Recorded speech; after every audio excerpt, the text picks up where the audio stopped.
I'll be back. They thought it was over, but I said what it's back. They thought it was over, but I said what it's back. But I said what it's back. Back on my Range Rover, back on my wireless film with it. But I'm back on my grind, so let's deal with it.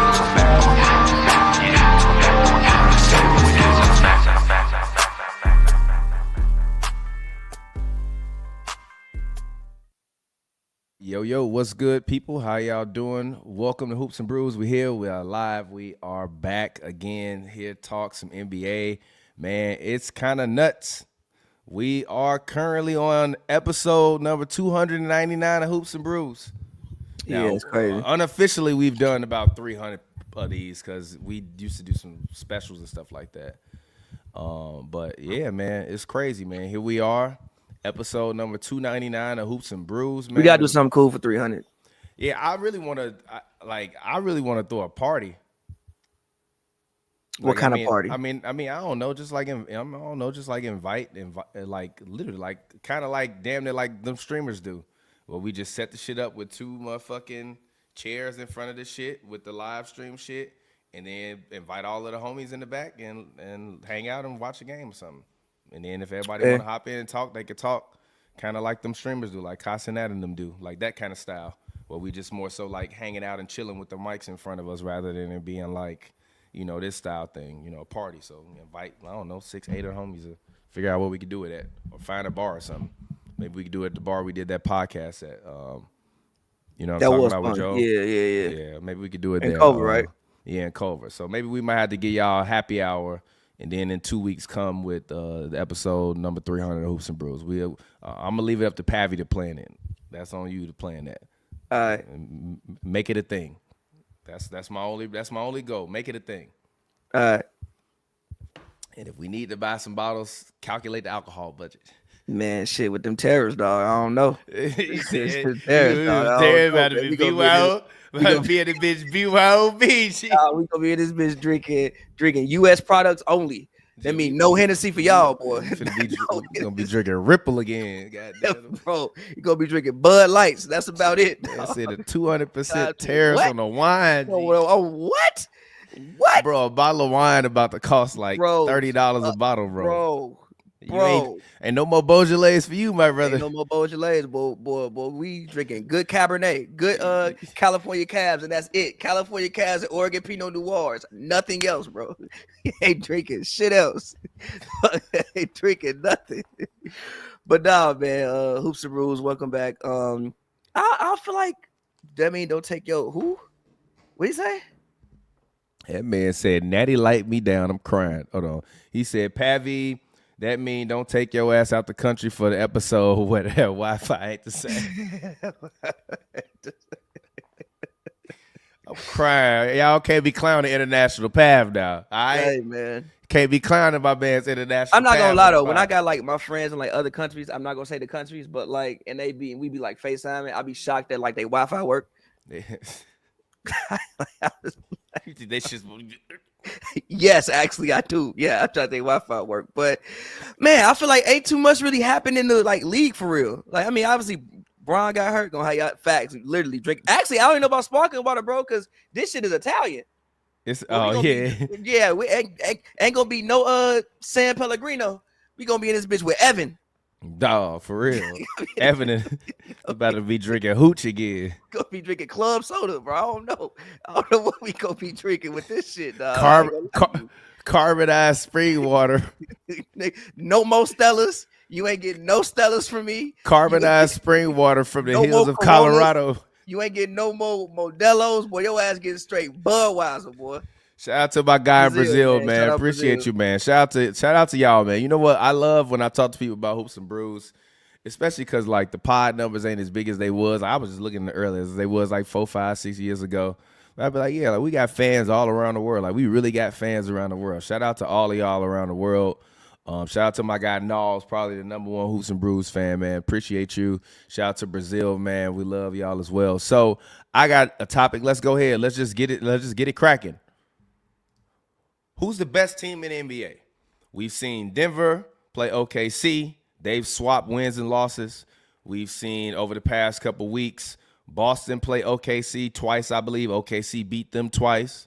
The Cavs have still been rolling, playing lights out basketball. The Lakers, obviously LeBron got hurt. We'll talk about that next. Who is the best team in the NBA right now as of March 13th, 2025? I think you gotta say Cleveland. I mean, And why? Cleveland's still in the midst of, I think, a 14-game win streak right now, if I'm not mistaken. Also, Cleveland is the healthiest team. Think about Boston is obviously Boston defending champions, but like KP has played, I think, 30 games this year. Like they say KP got an illness right now and they don't know what it is. Like a respiratory illness that they don't know what it is. So he's been out the past 9-10 games. OKC, I like what OKC is doing. I think OKC is probably the best team in the Western Conference. I love the roster construction. I think they have the MVP on their squad. I also like the fact that they're going double big now, which is something I thought that we would see. Well, which is something I thought that we would just see in general. But we're seeing a double big thing now that they've been doing that more. A few teams have been going double big. I know like the Rockets have been going double big with Steven Adams and Şengün. And again, you see the Thunder doing it. But like I said, the Cleveland Cavaliers, I think, like I said, they're still on a 14-game win streak. They have 3 All-Stars, 4 borderline All-Stars. They've been rolling. I think top to bottom, like them, obviously them, the Thunder and Boston all have like I think the three best lineups in the league. So yeah, I'm gonna say the Cleveland Cavaliers. I think the Cavs are right now, as it is today, the best team in the NBA. You obviously got to give respect to Boston, defending champions, but I'm gonna say Cleveland. I'm not upset at that. Me personally, I'm gonna have to say the Thunder. To me, it's not even because of what they do on offense; it's what they do on defense. I think the fact that Lou Dort is able to go into any game, and honestly, he's really been doing it for like the past 8 years. Able to go in. Not eight.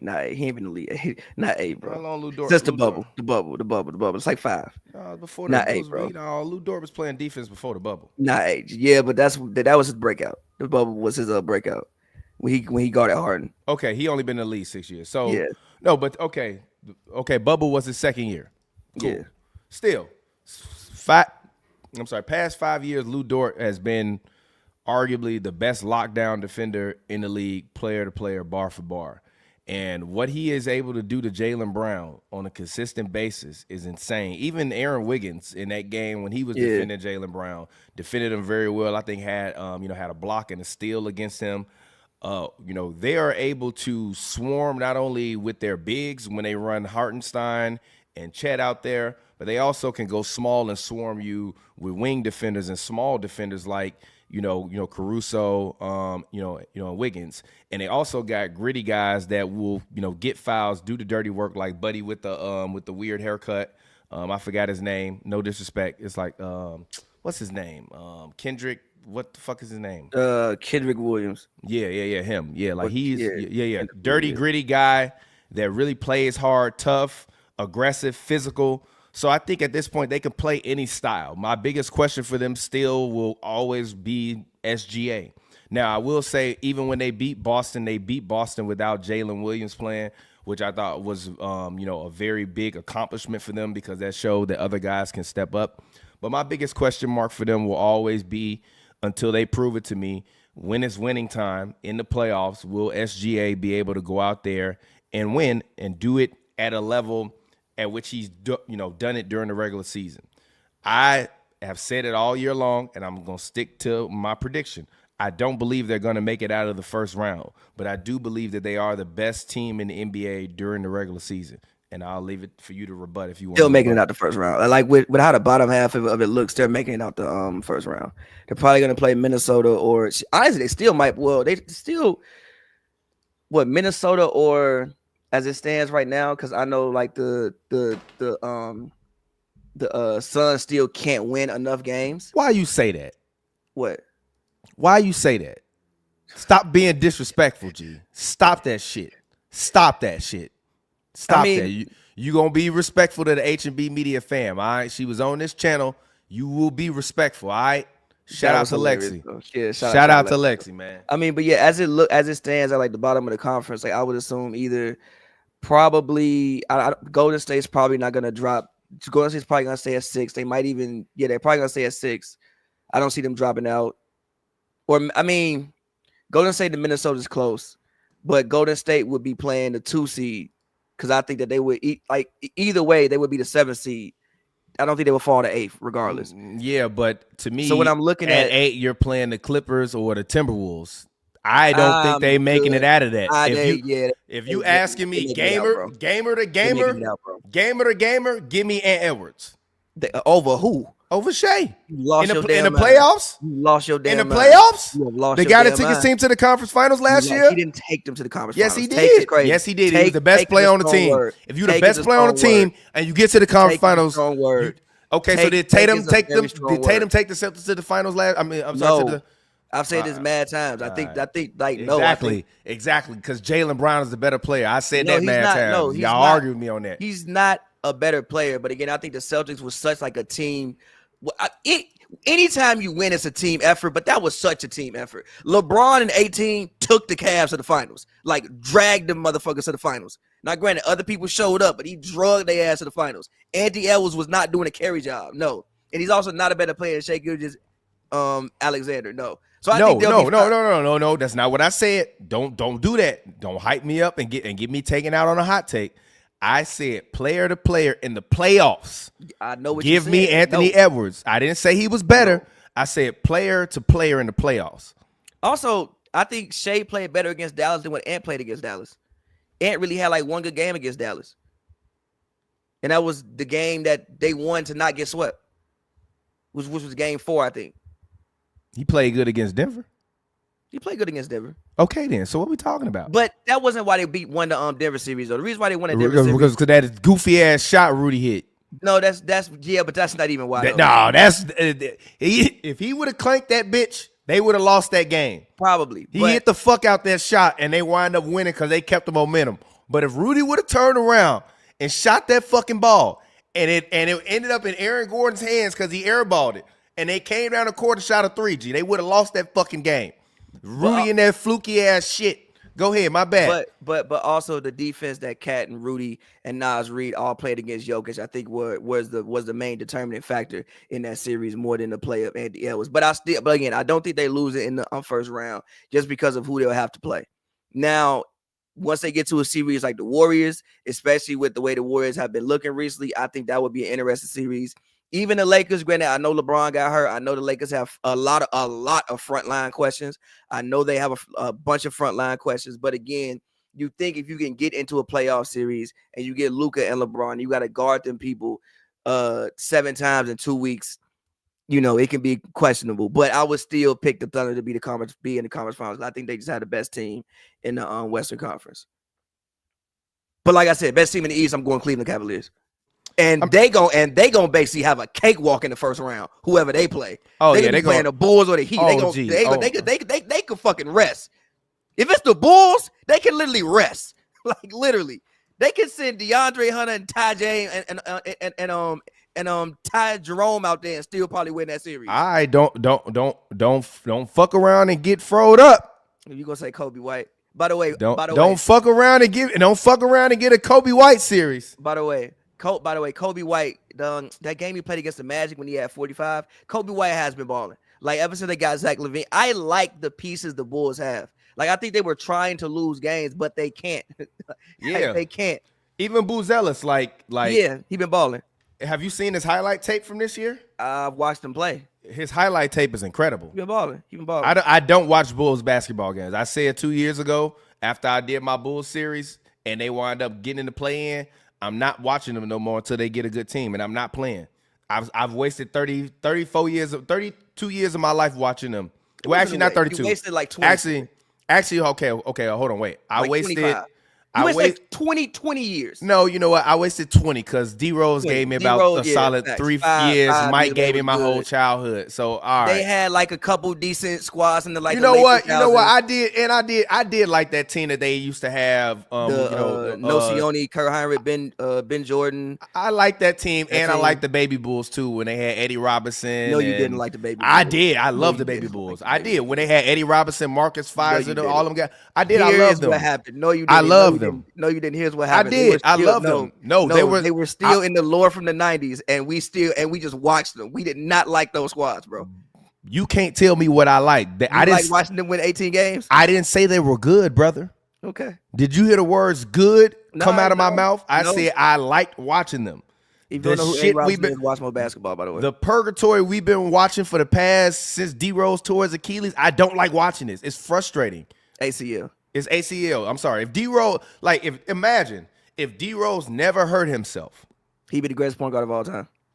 I don't know about that, but Yes. I know. You know what I said a few years ago. When No, I know. Steph Curry No, but wouldn't my point is, exist. if he didn't get hurt, he would arguably still be playing at a level that Curry is playing at right now, which is still an all-star level. That means we got 15 solid years out of D Rose. We got 3. Yeah. 4. We got a fucking MVP. No, we didn't get 4. No, Fuck. because no 4. Once he got hurt, it was over. No, but he got hurt in his 4th year in the playoffs. That 4th year, he was balling. He came was back. His balling. jumper was better. He was balling. He That was 4th balling. year, I was He watching. was balling. I thought you. highlights. He was that 4th balling. year, he was balling. No, he was balling. He was was balling. balling. The Tibbs was playing him too fucking much. Which Mikal Bridges, I understand. But let's move on. Oh yeah. What happened with the Mikal Bridges thing today? Today, what the fuck you mean? I saw Steph send something to the group chat about Mikal Bridges. Oh, hold on, wait a minute. Hold on. Was it that he was playing too many No, minutes? hold on. Just oh damn, put that up there. Wrong thing. But basically, did you hear what he said yesterday? No. Okay, so basically, Mikal Bridges in the pregame shoot around, I believe, said that he feels like he's been tired because of the amount of minutes that they played, and that he pulled Tibbs to the side and said that Relax. that guys Said, relax, bro. and he said that guys should play less minutes. And then Tibbs still played him 40 minutes last night. And then he hit the game winner. And then after the game, they asked Tibbs about it. And Tibbs said, he never talked to me about it. So that's essentially what's being argued. And I believe Stephen A. Smith and Kendrick Perkins were arguing about it because Kendrick Perkins was saying, I don't want to hear that. You got traded for 5 first-round picks. Stephen A. Smith is saying that Tibbs, played his guys too much. So that was kind of the conversation that was happening kind of in the moment and what was going on. So, yeah. Who else gonna play on the Knicks? Like, look at the roster. They don't have a really deep, like, when you spend that much money on your starting, that's funny as hell. If you spend that much money on your starting lineup, they don't really have a deep team. Like, look at the bench. It's Campaign, Landry Shamet, Mitchell Robinson just got back in Precious. Somebody gonna have to play, bro. And Brunson hurt right now with the ankle. So somebody gonna have to play, bro. I mean, in my opinion, it's also too like, shut up. You got traded for 5 first-round picks. You known as Iron Man. Do you either want to be Cal Ripken or you don't? I ain't never heard Cal Ripken complain about playing too many fucking innings. If you either gonna be Iron Man or you not. If you think that you playing too many minutes, then maybe you might need to rest a game. If that's the case, especially in a league where everybody is doing load management. If you a guy that's historically known for playing a lot of minutes and playing every game, you can't get on a team where the coach is historically known for playing his guys a lot of minutes, especially when the NBA is run with dominant wing lineups now, and most of the time y'all gonna be playing against dominant wings. So like my solution for Mikal Bridges is either start load management, and instead of playing 82 games every year, you play 76 and get you a couple nights off a year, or stop complaining, because this is the reality. You didn't want to be in Brooklyn no more. Well, welcome to the big time. And you can't get no more big time in the NBA other than being on the Lakers, than being in New York. So shut up. I don't want to hear it. I don't want to hear it, bro. I don't want to hear it. No, you know you knew who Tibbs was when you got traded. I mean, like, listen, he's not wrong, but like at the same time, my point is like, look at the roster. He couldn't have said no to that trade. I mean, no, he don't have a no trade clause. What the fuck is he gonna do? Man. If they ship him over there, what he gonna do? He the one said he wanted to get traded. I mean, yeah, but like, so you think he have a say in his destination? Not really. All right, man. He under contract. I mean, he not Kevin Durant. Tell me who careers Tibbs ended other than Derrick Rose. Luau Deng. And a lot of people can argue that the Meditas did that to Derrick Rose. No, Luau Deng. Did you see Luau G? Luau G. No, Luau didn't blame that on Tibbs though. He blamed that on the medical staff. No. Joakim Noah? No, he did not blame that on Tibbs. He blamed that on the medical staff. I'm sure he did blame it on the medical staff. He said that the medical staff cleared him, and that's what fucked him up. Tibbs can't clear him to play basketball. I'm sure. No, stop. We're not going. No, saying. But we're not going to put this on Tom Thibodeau. Tibbs cannot control if his players are medically cleared to play basketball. How the fuck do you get a spinal tap and then they clear you to go play basketball? That's not on Tom Thibodeau. He can control playing a man 60 minutes. That was the game when he what's played the phrase? If you healthy, you out there. I feel you, but that was you out there, you healthy. I feel you, but that was a game where he played that man an hour, G. He played that man 60 minutes, G. So what? What you mean, so what, bro? He did it all the fucking time. Again, you taking years. You know, bro. You taking years bro. Off guys' bodies, but none of them guys would have been as good if Tom Thibodeau won their coach, including Derrick Rose. I'm not arguing that. That's not what I'm arguing. I'm not even saying that. Oh, my man. Thank you, bro. That mean you coming from London. They look like a pound sign. So shout out you, bro. That's actually mad USD. He sent us $3. Yeah. No, shout out like to you, 5. bro. It's like $5 damn American money. No, it's not. It's not. Yeah, it's like 5. $2 English is worth $5 American dollars. Yeah. Gee, come on, bro. Well, like it's definitely close to 5. It's like 450. Name Mr. Omelette du fromage, whatever the fuck that means. Name the 5 people he killed. He didn't kill nobody career, bro. Nah, bro. He took years off Noah's life. No, he did not. Yes, he did, bro. He played with that playing a fasciitis, and the next year he went to New York. He literally could not play anymore. Joakim Noah was done after. By the time when D Rose came back again and got hurt again, Noah was done after that. That is cap. That is super cap. He had the MVP season, and after that, he was never the same because he got plantar fasciitis. Exactly, because he played him through the whole thing. I'm just saying he took, and then he went again. What is the point of having a fucking doctor on the team then? Listen. No, I'm asking you a question. Yeah, but that's a literal. No, I'm not arguing. I'm asking you a literal question. Yeah. What is the point of having a doctor on the team if you're going to blame the coach for playing the players that the doctor cleared to play basketball? Yeah, but bro, these injuries are soft tissue injury. Even like OG last year in the playoffs when he got the hamstring injury. Those are clearly injuries from you playing too many minutes, bro. Like, yes, he plays guys too many minutes. Now, my argument would be on top of that is, what's the other options? Like, if did you see Adam Silver talk about that? What? About that's a myth. What's a myth? That guys play too many minutes and therefore they get hurt. I don't think that's the myth.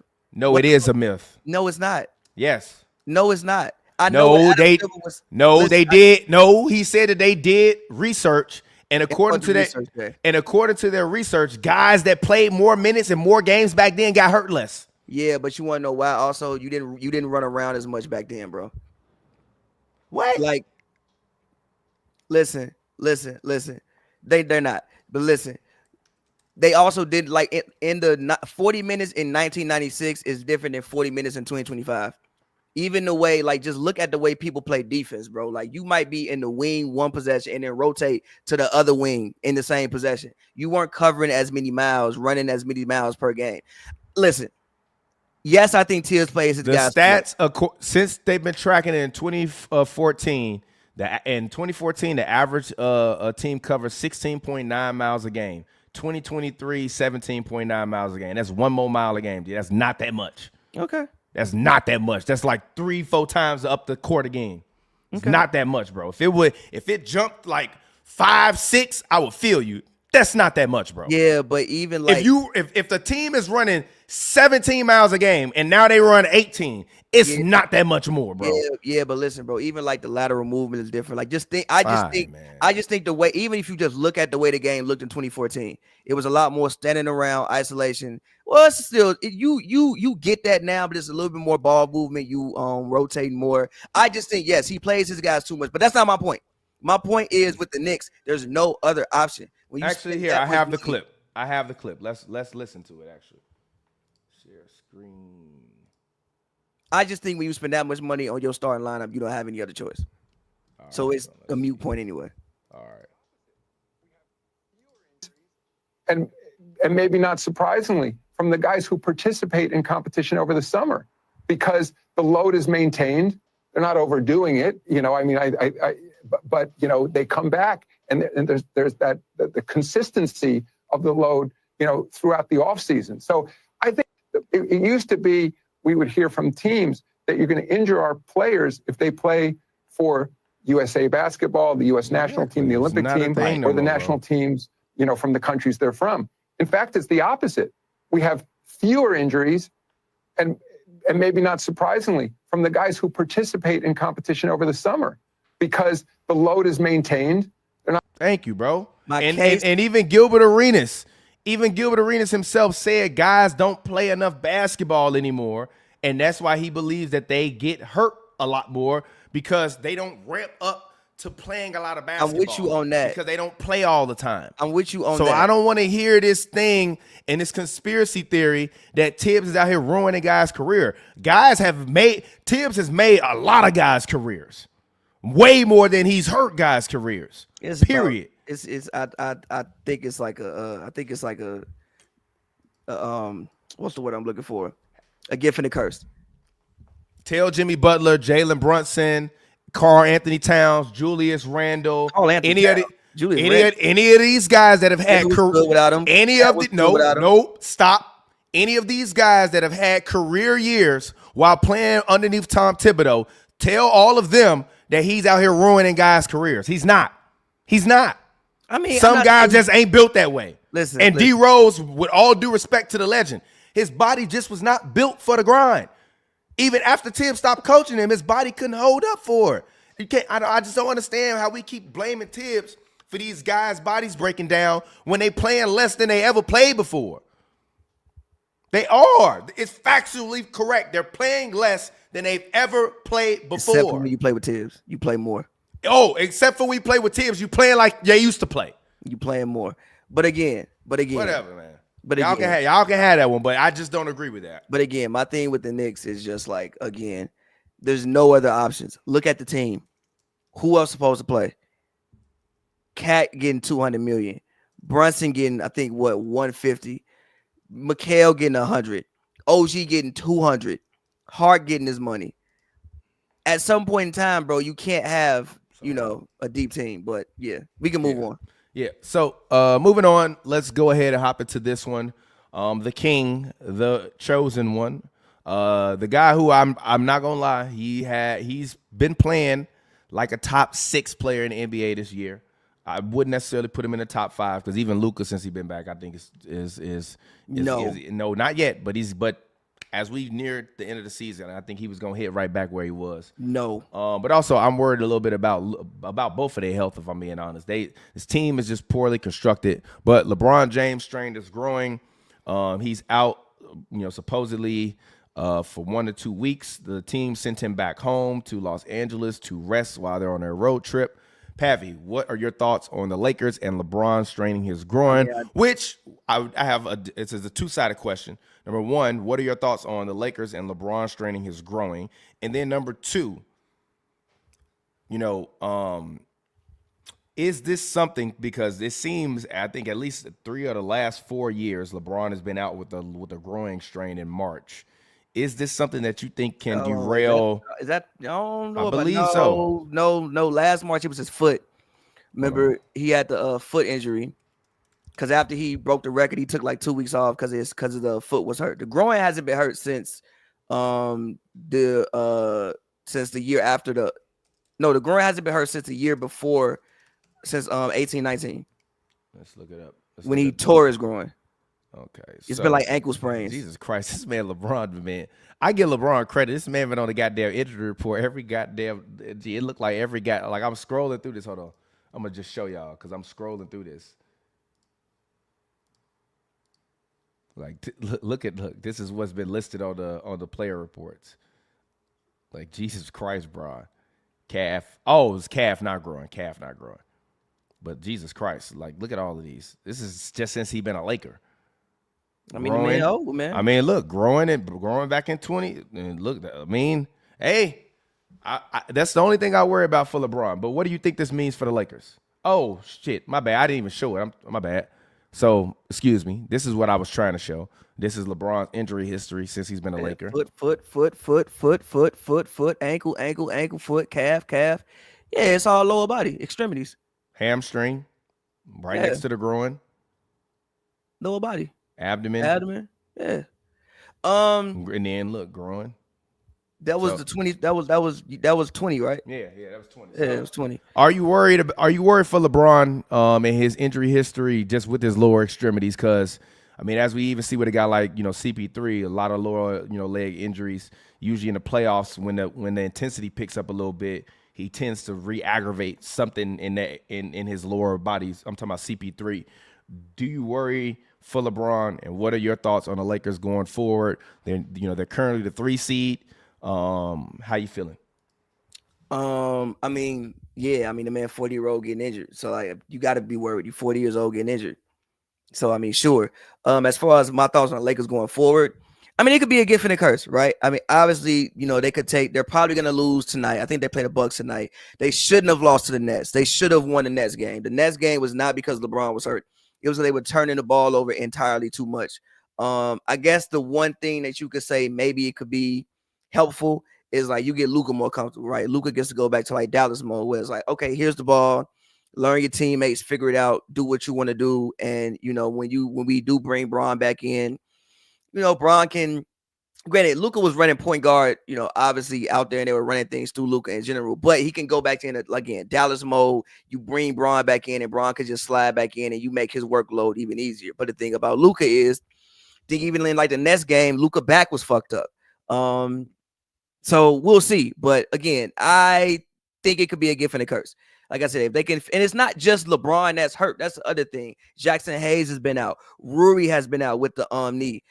Austin Reed just got back with the calf strain. So it's not just LeBron. Like they need to get the rest of their guys back as well if they're going to be able to make a playoff run, which I think is like the not the bigger story, but like another part of this story is that it's not just LeBron that's hurt. If it was just LeBron that was hurt and everybody else was playing, I mean, I think they could, survive. Like they've won games without LeBron this season.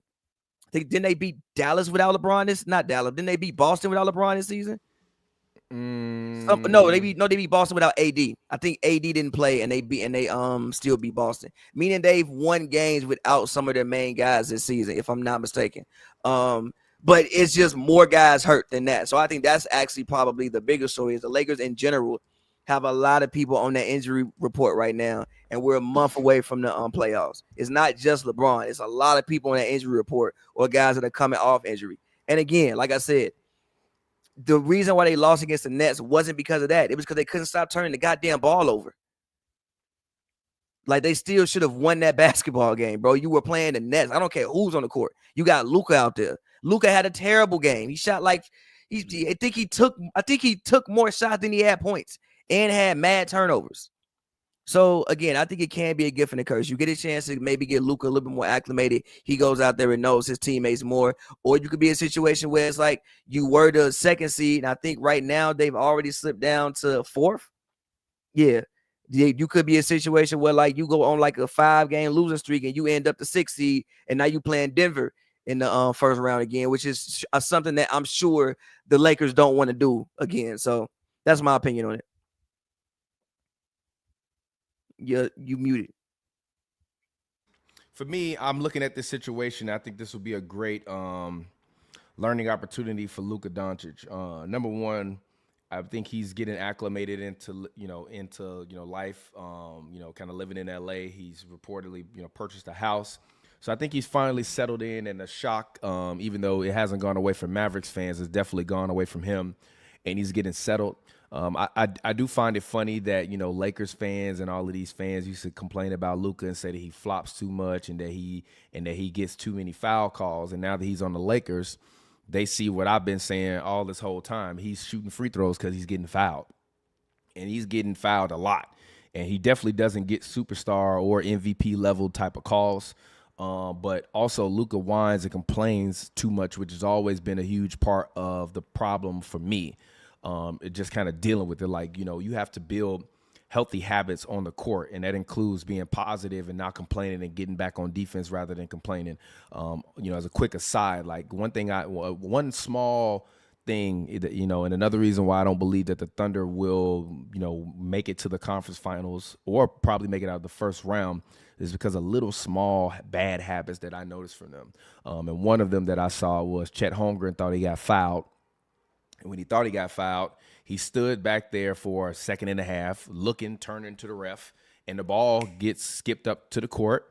And I believe Brown caught it on the wing, and then he passed it to Pritchard, I believe, or passed it to White. And Hartenstein had to, you know, he missed his rotation because he's trying to get to the ball while Chet is just getting up the court as the ball is meeting, it's pretty much hitting Brown's hands to swing it. Bad habits and bad behaviors, especially when you looking back for calls in a game that everybody is looking at as a potential finals matchup.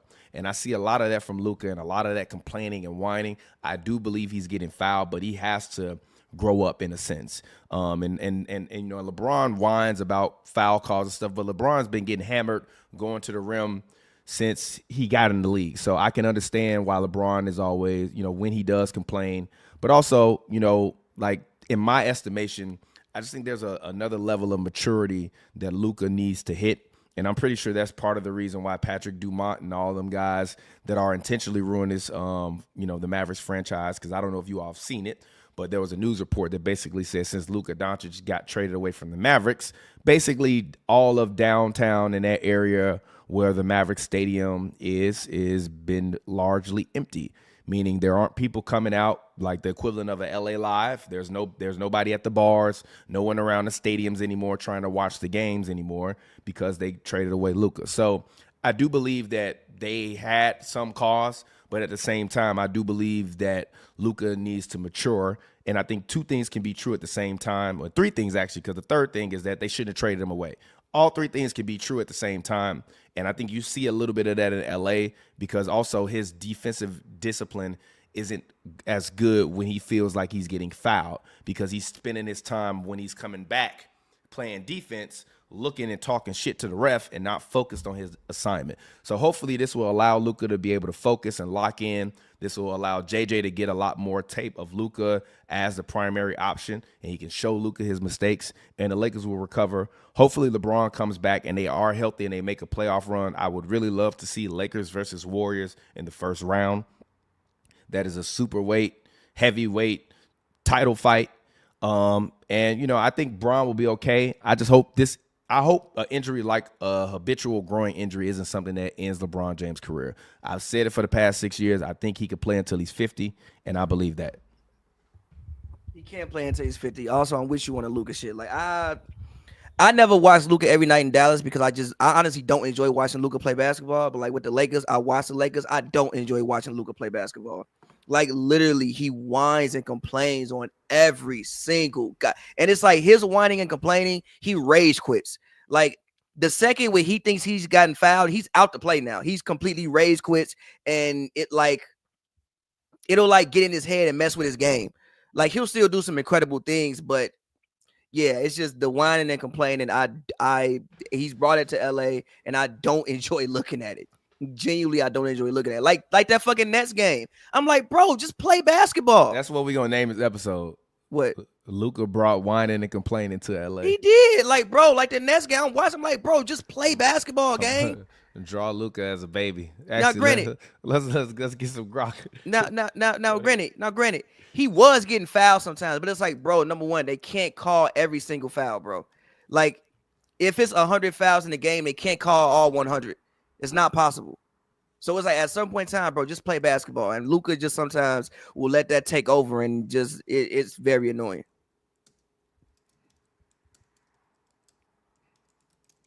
Let's see what Grok does. Draw Luka Doncic as a crying baby with the ref holding him.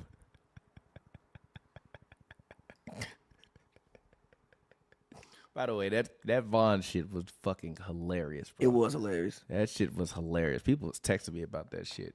I'm crying. Yo.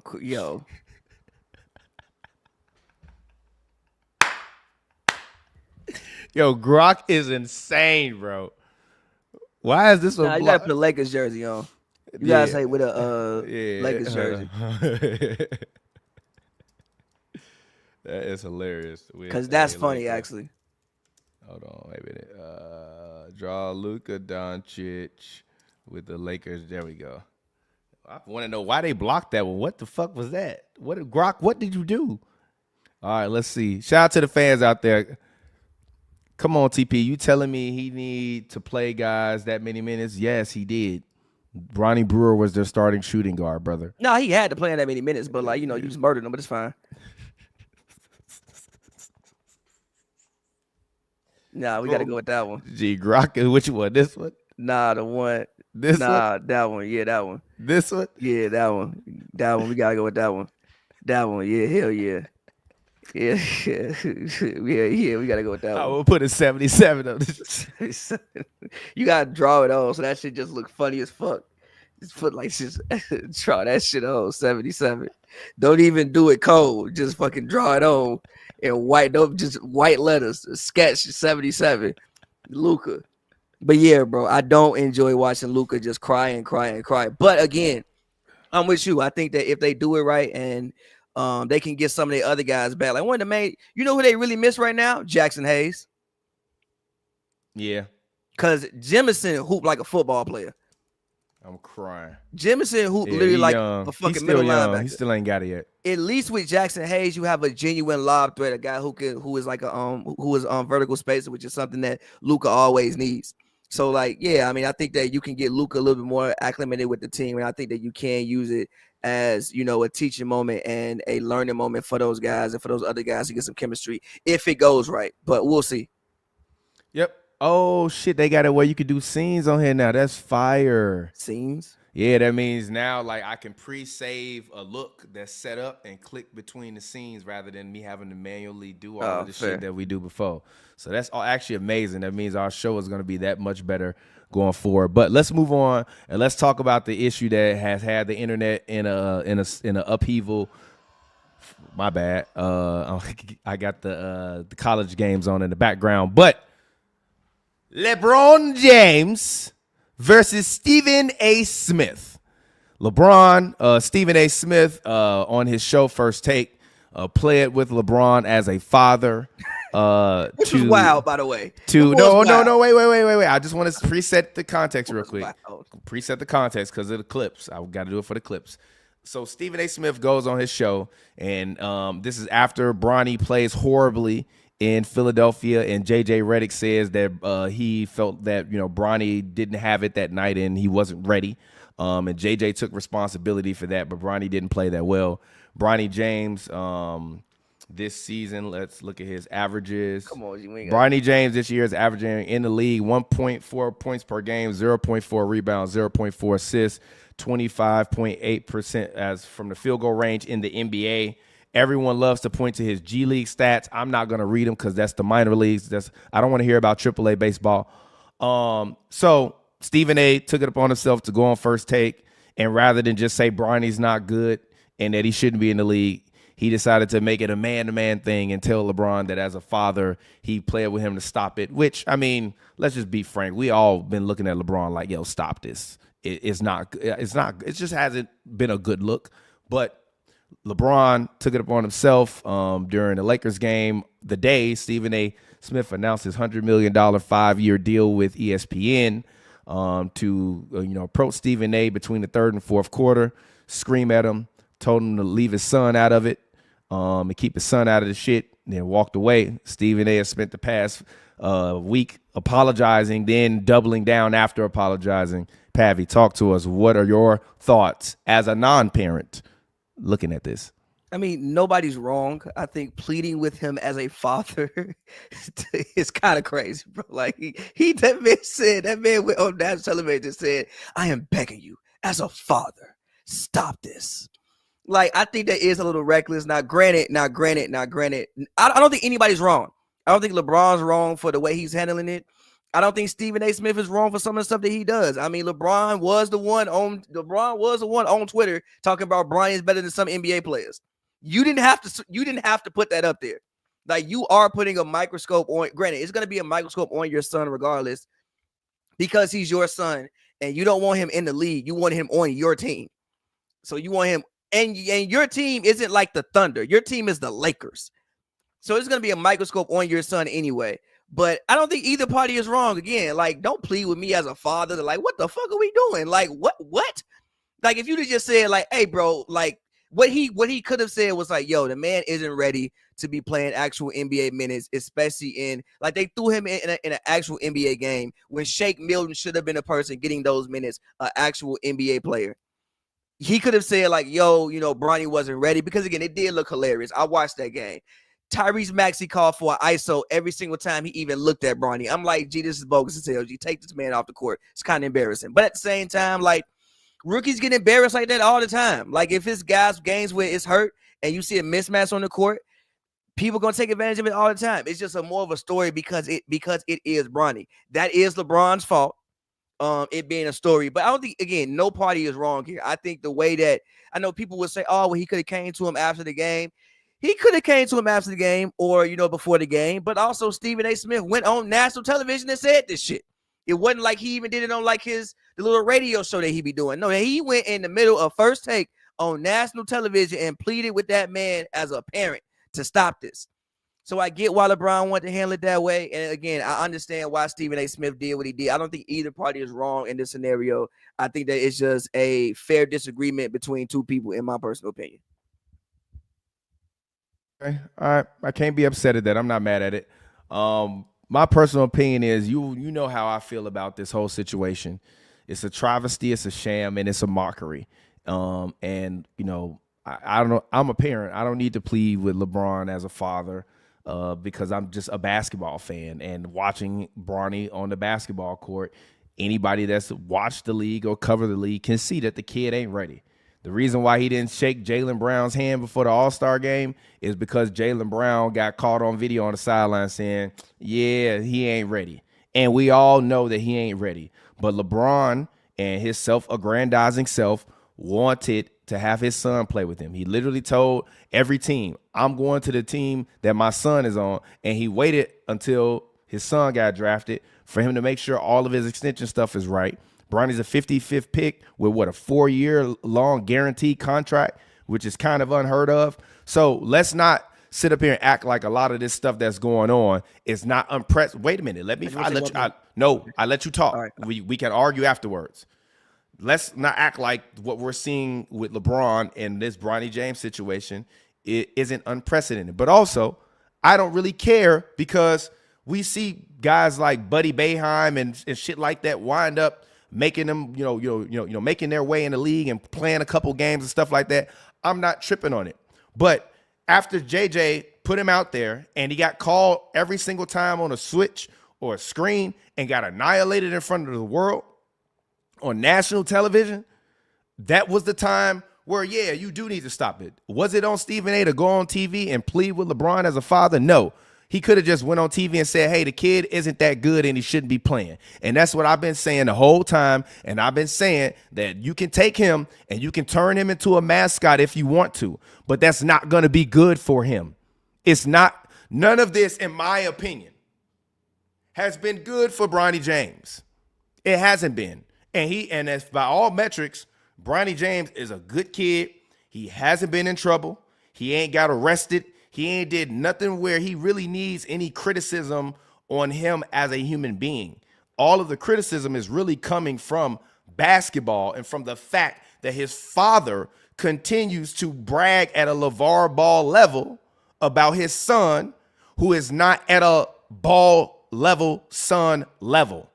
And that's the difference.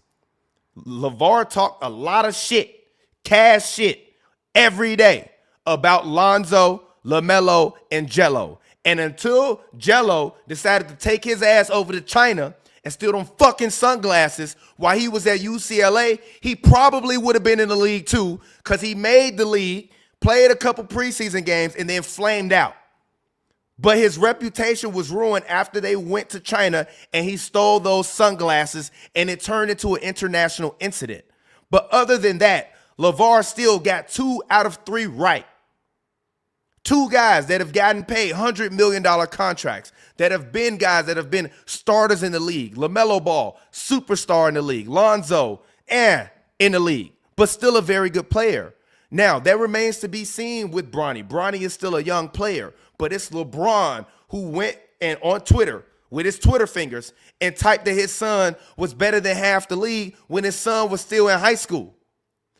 So I don't want to hear this shit about people criticizing Bronny James when you put him and platformed him on a pedestal where you could have let him work his way up and grind his way up and get there. But that's not what happened. You wanted to expedite it because you know your career is ending and you wanted to play with your son. And rather than allowing him to be able to flourish after his unfortunate injury, where he almost lost his life, and be able to go back and play college ball and build up his reputation. He did not play that much at USC last year. And when he did play, he was not good.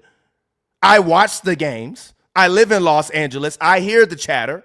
So I like all of this stuff from both sides. Stephen A was out of bounds, bro. You ain't got to come to me as a father. If you think my son trash at basketball, just say he trash at basketball. And then we just got to argue about if my son is trash at basketball, and we can look at the stats and talk about the facts. It's all the extra shit that is really what took it another place. But for LeBron James, I've said many a times, you're a top 100 human being in human history.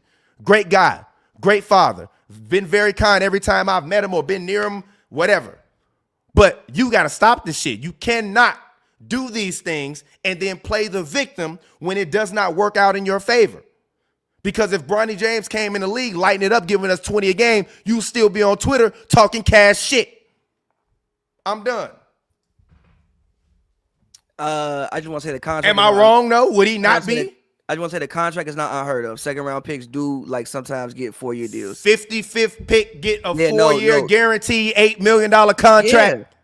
Yeah. Show me some more examples. I think Trace Jackson Davis got a guaranteed deal from the Warriors. I don't know if it's $8 million, but he definitely got a guaranteed deal for sure. Lou Dort even got a guaranteed deal. It was like 4 years something. I mean, they restructured the deal obviously when he started playing much better, but yeah, it happens. It does happen. Sometimes people will identify a second round pick that they really like and will pay him, but usually what happens is they send you to the G League to develop. It does happen. It does happen. It's not the most unprecedented thing of all time. It does happen. I don't have an issue with him being, I'll say the meantime, I don't have an issue with him being in the league. The only thing is that like he should probably be a guy, you bring him up first day, obviously do the moment with your son, and then go to the G League, which is what they've pretty much been doing ever since, right? Like ever since they've been pretty much doing that, right? Like he's been in the G League. He's been playing much better in the G League. And when he gets in is like when they blowing the team out, which is what it should be. I think he can. I think one day, Bronny, I don't think he probably, obviously he won't ever be a superstar, but I think he could be at least Miles McBride if he gets time to actually develop and work on his game. A lot of guys leave college before they're ready. If he goes back to school, you identify more of what's wrong with him, and he doesn't get drafted. At least leaving after your freshman year, you can say, hey, I had an incident. You know, I literally almost lost my life. I'm just getting back into the groove of things. But if you go back to school, you have a whole summer, and you suck again, it's really hard for me to justify drafting you. And Trace Jackson Davis is a 4-year deal with 2 years guaranteed, around $1.1 million. It's not the same deal as Bronny. Trace Jackson Davis also played mad years in college and is 25 years old. He 25 already? Yes, that's so that's just my only point. It's like, I mean, well, yeah, but it's that's not why the, you it's, give him. but I it's mean, not. yeah, but that's but why it's you not give the him same. I feel Yeah, that's why because you give him the 4-year deal, But my point is, you do that because he's a developed asset that you see, and you saw in his rookie year, he instantly came in and made an impact Yeah, because he's had the time in college and the reps to be able to develop. What I'm saying. Bronny didn't even get the chance to do that because LeBron expedited the experience. Listen what I'm saying. You have to expedite the experience because if he goes back and he's not good, you don't have the same leverage of potential. He got paid off potential. Sure. He got paid off potential. So you pay him off potential, you stick him in the G League and hope that by like year 2, make him a two-way guy, and hope that by like year 2 or 3 of that deal, he can actually come in and be an actual legitimate serviceable NBA player when he'll still be 21 years old. All right, I ain't mad at that. Look up Cameron. All right, if y'all say it's not unheard of, okay, cool. It's not unheard of. Okay. It's Bronny, so it becomes a story. No, it's not just because it's Bronny, because guys coming off of a potentially career-ending injury, that tell me how many times that happened. You wouldn't even know if it wasn't Bronny. If he got drafted, if that would have been a story you found out about. If his name was Todd Smith, that would have been. And the Lakers drafted him 55th overall, and he unfortunately went into cardiac arrest. You telling me nobody would notice that or talk about that? That would be a story that you would have found out after he got drafted. I don't think so, bro. That would have been a story you found out after I don't think so, bro. I think it definitely would have been a story on draft night, and the Lakers fans would have been like, been a story you found out about after he got drafted. He would have got drafted, and they would have actually it might not have been because he wouldn't have got drafted. He might have got drafted. Like, bro, if you were, I think, wasn't he a top 25 prospect in high school? Bronny was, if I'm not mistaken. What do you mean you can't believe I'm dramatic after 8 years? This is TP, what we do. You want me to come in here and talk docile like I'm in the office? Fuck out of here. Wasn't he a top 25 prospect in high school? Who? Bronny. Yeah. Yeah, he made the McDonald's All-American game, and he played decent. If any McDonald's All-American goes into cardiac arrest, but they come back and they're fine, and they enter the draft, they will still probably get drafted. In the exact same spot that he was at. I don't believe you or him. And like I said, it's not to me. It's not for me. It's not on me being critical about Bronny because of his play. I'm critical of him because his dad has done every single thing to prop him up and put him on his pedestal. And now that he has not delivered, now we're supposed to act like it didn't happen. And that's my problem with all of this. It's not that he's the 55th pick. It's not even that he's LeBron James' son. It's the fact that LeBron James took it upon himself for the past 2 years to let everyone know my son is coming into the NBA and he's better than most of these guys. He didn't say most. What did the tweet say? He didn't say what. Let's actually find a tweet. Hold on, because it didn't say most. Bronny James tweet. He said, man, Bronny is definitely better than some of these cats I've been watching on League Pass today. Shit, lightweight, hilarious. He didn't say most of the league. He said some of these guys, bro. So who are the guys he's better than right now? Which again, hold on, listen. No. I just asked you a question. Who in the NBA that is one of them guys he gonna see on League Pass? It might be one of the that. All right, man. They about the same, G. The Hornets probably got a few people at like the end of the bench that ain't really good. The Jazz probably got somebody on the end of the bench that ain't really good. I don't know their names because I don't know their names. All right, man. He probably on like this. He not better than Shake Milton. No, he. Are you fucking serious? Better than Shake Milton. No, he not. He not better than Shake Milton. Bronny not better than Shake Milton, bro. No. Bronny is not better than Shake Milton. All right, bro. No. This is my problem. Y'all be in the chat room lying and telling me I'm tweaking. No, the fuck he ain't. No, he not. He not better than Shake Milton. No. What's wrong with y'all? Now, there's probably somebody at the end of the bench in Utah who you can argue he better than, maybe. Or not better than, but is on the same level as. But no, not Shake Milton. No. Come on, man. Shake Milton is an actual genuine rotation player in the NBA. Bronny James isn't that yet. Period. But let's move on because we talking way too much about Bronny James. No, it's fine. We can move on. No, we had to. We had to give this airtime. Y'all, I ain't talked about it all season long because I ain't want to talk about him. Remember? We ain't talked about him on this pod because I ain't want to talk about him because his play ain't been worthy of us talking about on this show. And that's the other part of it. Now we got to talk about your son and debate about your son about stuff that's not pertaining to him on the basketball court. It's like, bro, stop. Let the man be a man. Just let him be a man. He saw Stephen A. If he had a problem with him, you should have let, hey, son, go over there and talk to him and just say, hey, I just want to. He addressed, but he addressed LeBron as a father. That's not my point. That's not my point. That sends a much stronger message to the world than you going over there and screaming at him. I mean, I think because wait.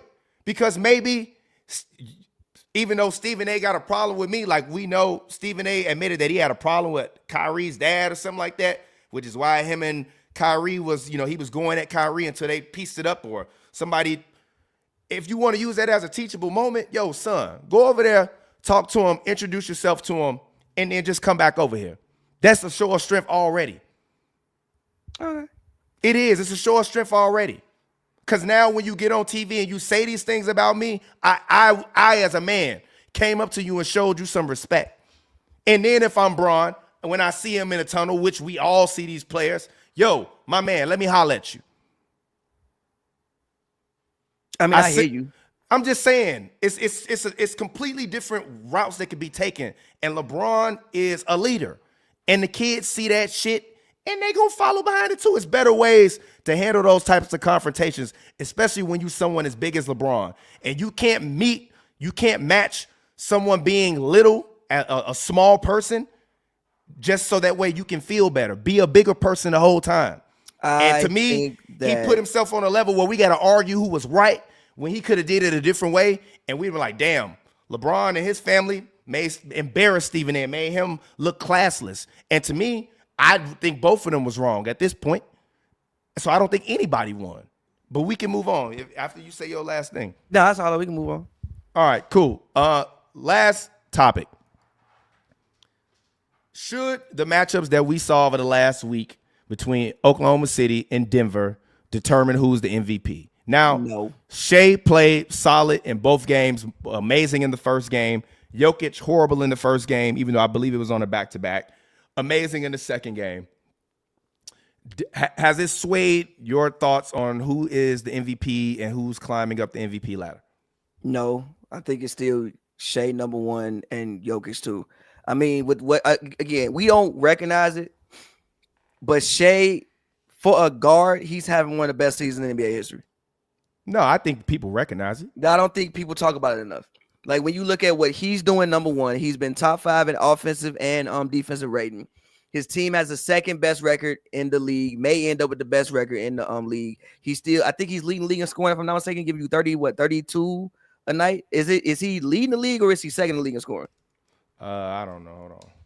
It's up there. Doing clips. Let's see. Shea is, my bad. Shea is currently leading the league in scoring by 2 points over Giannis. Like come on, 32.8. Like even if you look at total Jokic points, is averaging a triple-double, though. I know, but even if you look at total points, Shea has 2,000. The next closest person has 1,700. Like, yes, I think Jokic is having a incredible season, like a literal incredible season. I love what he was doing. And if they had won more games, granted, I think that Jokic has been the one constant with that team all year, and their team has been hurt. And then maybe they wasn't so hurt, they might have won more games. But it is what it is.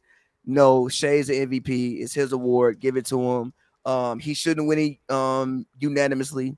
Jokic should get some first place votes, but at the same time, it's Shea's award. Yeah, I still don't believe it's Shea's award. I believe the media, and I will use myself as a part of the media, even though I don't get a vote. But I mean, we still are media, even though we haven't covered a Clippers game this year because we've been lazy. But we still are a part of the media. We still report on this stuff. We watch it. We break it down. We analyze it. I still believe Nikola Jokic is the most valuable player in basketball. I think Shai Gilgeous-Alexander, like I said earlier with the Oklahoma City Thunder, I think they're having the best season, and I think he's playing the best basketball of his career.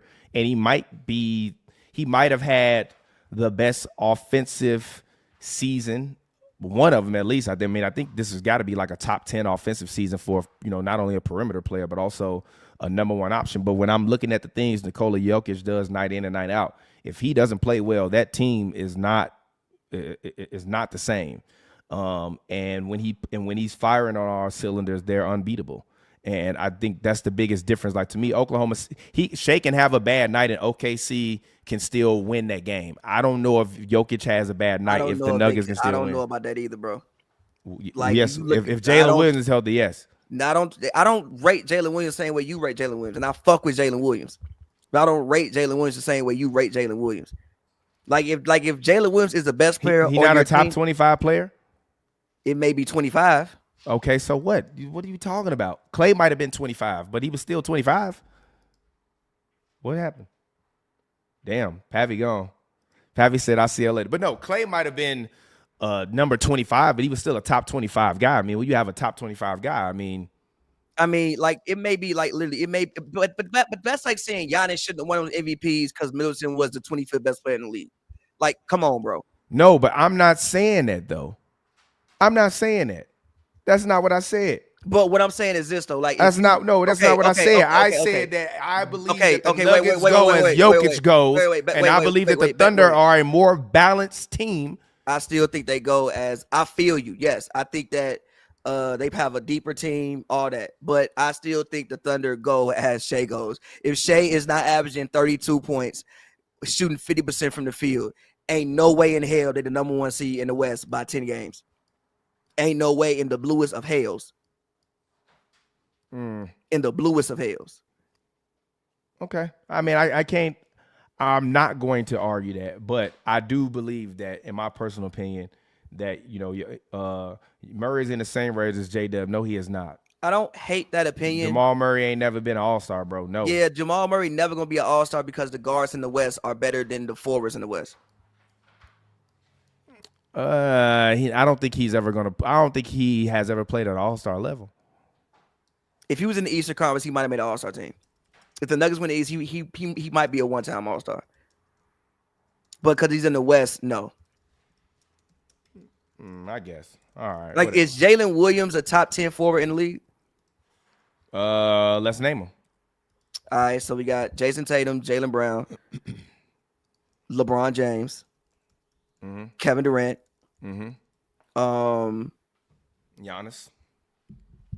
He's a forward. Okay, fair. Giannis. Trying to think of the teams in the league. Anthony Davis. Yeah, he's a forward. Jimmy He's forward Butler. now. Jimmy Butler. 8. What is 7? Jimmy stop. Butler. I'm sorry. Why am I blanking on who the forwards in the league are? Let me look at the teams, bro. KD.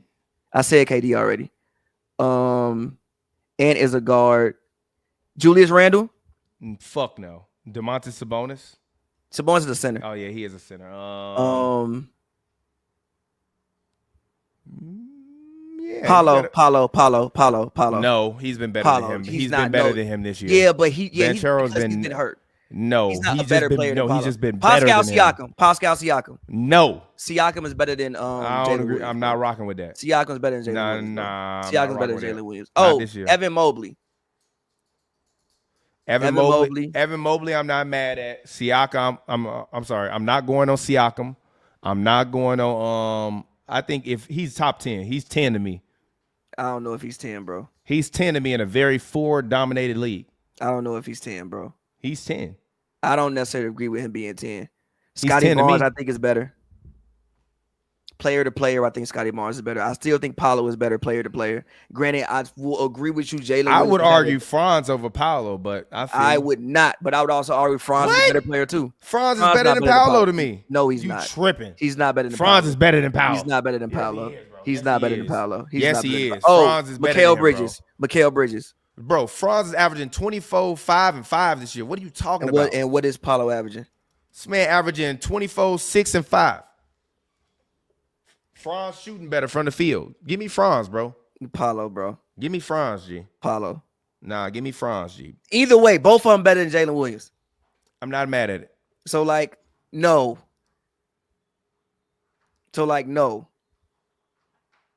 That's not anymore. It's not anymore. Not anymore. Maybe 10 years ago. Not Yeah, anymore. it's not anymore. It's not That's anymore. just You gotta another. do more than that. You not better. I don't think Tyrese Maxey numbers damn near. Jamal Murray not better than Kobe White to me. Okay, now we're lying. Now He not better than Kobe White. No, I gotta stop you there. Now we're lying. Now we're He lying. not better than Kobe White. He's not better than Kobe White. No. I can't do that. What No, you mean? I'm not doing that. I'm not doing that. I am not doing that. No. He not better than Kobe White.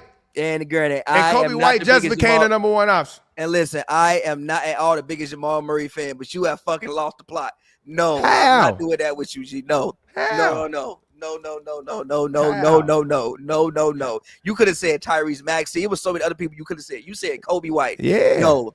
Kobe. No. Kobe Bean White. No. He is better than Kobe White, bro. Barely. There is no evidence. But he's you've seen from Kobe White. No, but he's in that class though. He's in that class. Of Kobe Yes, White. he is.